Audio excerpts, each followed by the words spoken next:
Hello everyone, कशा आहात? I hope मजेत असाल. तर welcome to my mini blog. तर माझ्या मिनी ब्लॉगमध्ये तुमचं स्वागत आहे. तुम्ही म्हणत असाल की मी एवढी तयारी करून कुठे चालली आहे. तर माझा ब्लॉग बघितलाच असेल तर कळालं असेल तुम्हाला, माझ्या मामाच्या मुलाचं लग्न होतं. तर माझी शॉपिंग वगैरे झालेली आणि ज्या ट्रेंडिंग बांगड्या चालू आहेत त्या मी बांगड्या घातल्या होत्या मस्त सेटअप करून, तुम्ही बघू शकता.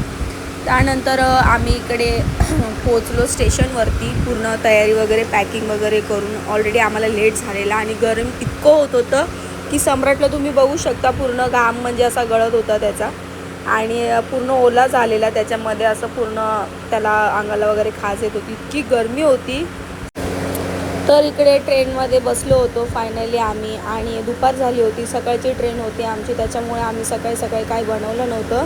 मम्मी बोलली ट्रेनमध्येच नाश्ता आणि जेवण वगैरे करू, सगळं मिळतं. सो त्याच्यामुळे आम्ही ट्रेनमध्येच मेंदूवडे वगैरे मागवले होते. इगतपुरी का काहीतरी स्टेशन होतं, ॲक्च्युली मला लक्षात नाही आहे कुठलं स्टेशन होतं. सो त्याच्यानंतर जेवलो पोट भरून आम्ही. आणि मम्मीने बघा काय केले, आमच्या सीटवरती ह्या बाबांना बसवलेलं आहे, म्हणजे मम्मीची ती जागा होती, रिझर्वेशन केलेलं आम्ही. आणि मम्मी नेहमीच असं करते, बोलते जाऊ दे, म्हातारा माणूस आहे, बसू दे, काय होत नाही. आणि म्हणजे त्या बाबांना तिने बसवलं.